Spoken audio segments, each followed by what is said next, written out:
Japanese Internment, the Fabricated Conflict and Failed Compromise. A preventive effort against potential espionage spurred the Japanese internment camps of the 1940s. In succession with the enactment of Executive Order 9066 signed by President Franklin Delano Roosevelt, the United States government was conflicted with being responsible for the upcoming egregious acts of racism towards the Japanese, later compromising with a belated apology and an undercompensated response to a wrongly unwritten crime of American exceptionalism. Several factors contributed to the distrust of the Japanese and the relocation that followed. Japanese immigrants first came to the northwest region of the United States in the 1880s. With this migration, the Japanese accounted for around 40% of railroad labor in Oregon's workforce and contributed to the foundation of railroads of the Columbia River Basin such as the Great Northern, Northern Pacific, Oregon Short Line, and Santa Fe. As their labor grew popular, higher wages were negotiated in order to compete with other businesses such as the sugar beet industry. Because of the little financial foundation they had to build upon from their overseas journeys, the Japanese were willing to work longer hours and more efficiently. This work ethic was valued by large industries, resulting in Asian workers being prioritized for jobs and ultimately causing racial tensions between them and white employee competitors. Apart from their work efforts, the Japanese people began to establish communities of businesses, homes, and Methodist and Buddhist churches. Naturally, as the Asian demographic began to grow in the American population, the presence of them and the culture they brought along poses a threat to the United States citizens. Only immigrating 2 years after the Chinese Exclusion Act of 1882 that restricted Chinese immigration, the Japanese faced similar racist acts of prejudice and were forced into a society of Oriental hatred. Whether it was racial discrepancies or economic competition for jobs, Japanese people were in a place of hardship and on the road to face injustice. The Asiatic Exclusion League was formed in 1905 by a group of Californians against Japanese and Korean immigrants. In 1906, these immigrants were mandated to attend the Oriental School, founded in 1884 for Chinese children by the San Francisco Board of Education. These included natural-born Japanese children as well. The justification stated by the school board was, quote, to save white children from being affected by association with pupils of the Mongolian race, end quote.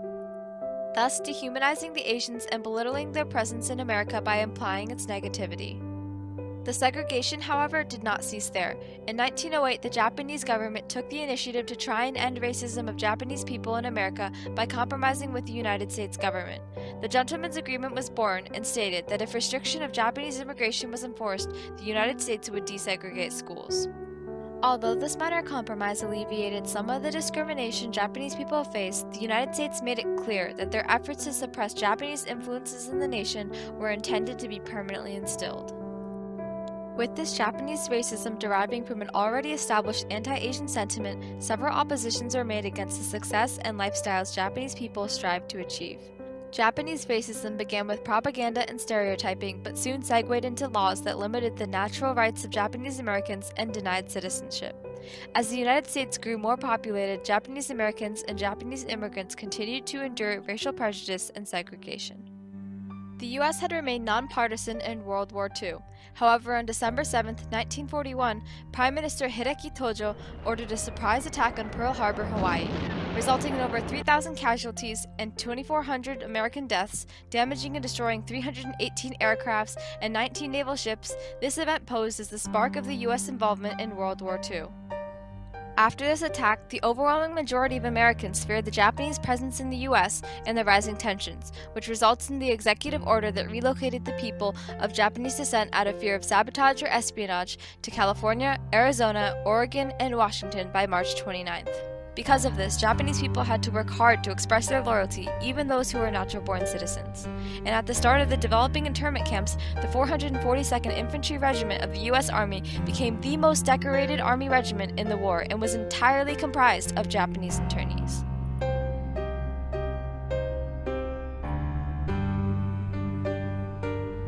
The camps were comprised of military-style barracks and had barbed wire fences with armed watchtowers along the perimeter of the camp. There were 12 to 14 barracks on a block that all shared the same mess hall, recreation center, and laundry, bath, and toilet facilities. Each barrack was around 100 feet long, 120 wide, and 20 feet tall. However, there were dividers within each barrack creating 4 to 6 rooms in which 1 or 2 families, regardless of the number of individuals, stayed. The poorly constructed walls of the barracks were uninsulated and formed solely from nailed wooden planks and tar paper. The interior of the barracks held one stove that also acted as the space heater, canvas cots that had minimal bedding and occasional cotton mattresses, a pillow, a blanket, and a light bulb on the ceiling. The internees were forced to eat canned mangoes on top of rice detestable to them, but was what the U.S. thought was part of their cuisine. The restrictions of the camps violated multiple constitutional amendments, ultimately defining the internment camps as unconstitutional. Japanese religious traditions and practices were banned, and Christianity was taught and instilled into the environment. Other violations include the freedom of speech, freedom of unreasonable searches and seizures, right to quick and public trial with jury. This action was taken without trial, without jury. It was based solely on race. Freedom from cruel and unusual punishment, right to vote, rights against involuntary servitude, and rights to equal protection under the law. With the cessation of the war over a period around 2 years, relocation camps were closed and internees were released after a mandatory signing of allegiance to the United States. Ripped away from the previously established Japanese American communities, the interned victims feared leaving the camps. Anti-Japanese mobs and the lack of financial structure to build upon caused Japanese Americans to be thrown back into the world with nothing, only years after, for the most part, having stable cultural communities and sufficient incomes. When the last camp was closed to a lake in 1946, the War Relocation Authority released the Nikkei, giving them slight reparations of $100 and a booklet of food coupons. However, for the most part, the conditions post-internment were the biggest obstacle faced. Houses and businesses had been looted, and because they were interned, the Nikkei could not pay their property taxes, resulting in the government seizing their homes. Only some internees were lucky enough to have white friends or neighbors that took care of their homes and left behind lives in the times of their absences. During World War II, United States citizens feared the idea of government infiltration by the Japanese. In response to this climate, President Franklin Delano Roosevelt signed the Executive Order 9066 on February 19, 1942, which enacted the relocation of all people of Japanese descent on the West Coast into internment camps. 100,000 persons of Japanese ancestry, 2/3 of them American citizens. Although the act was justified as a preventative measure by the United States government, stronger evaluation concludes that the measures taken to suppress this threat did not commensurate with the severity of the threat itself. One Japanese man exclaims, "Where are the Germans? Where are the Italians?" referring to the lack of measures taken to suppress other American threats of foreigners from the Axis powers. After enduring these conditions, more than 110,000 Japanese Americans incarcerated in internment camps during World War II were finally given a formal national apology by the United States.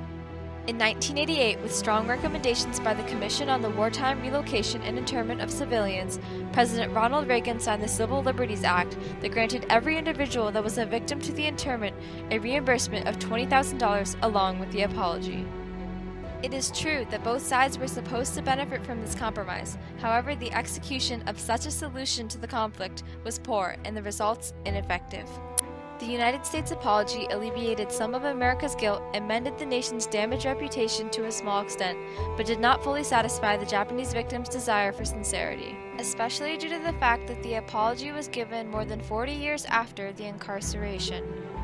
It is common to ignore the repetition of events throughout history in the United States. However, it is immoral to disregard the actions taken by the U.S. government that presented hardships and decreased populations of people foreign to American culture and assimilation standards. So when Japanese internment was considered by citizens of all races to be one of the darkest blots on American history, the evidence of the problem did not lie in the reasons behind the precautions but the prejudice it carried. This belief of moral superiority caused the mass relocation and genocide of the Native Americans, the African American slave trade and Jim Crow laws, the Tuskegee experiment, the overthrowing of the Hawaiian Empire, the Chinese Exclusion Act, and now the racial internment of the Japanese. Overall, the Nikkei were left with nothing after being incarcerated for 3 years, pulled away from the communities they sacrificed so much to establish and struggled to adapt to a new and presumably better lifestyle. Due to a mere fear of government infiltration with no documented evidence of any given occurrences, the United States built their justifications off of defending the country from a threat to national security rather than admitting to the racial prejudice the executive order was truly constructed upon. The sense sense of American exceptionalism, disregarding the core equality of all races, led to the Japanese internment camps of the 1940s and formed the fabricated conflict of a threat and the failed compromise of reparations.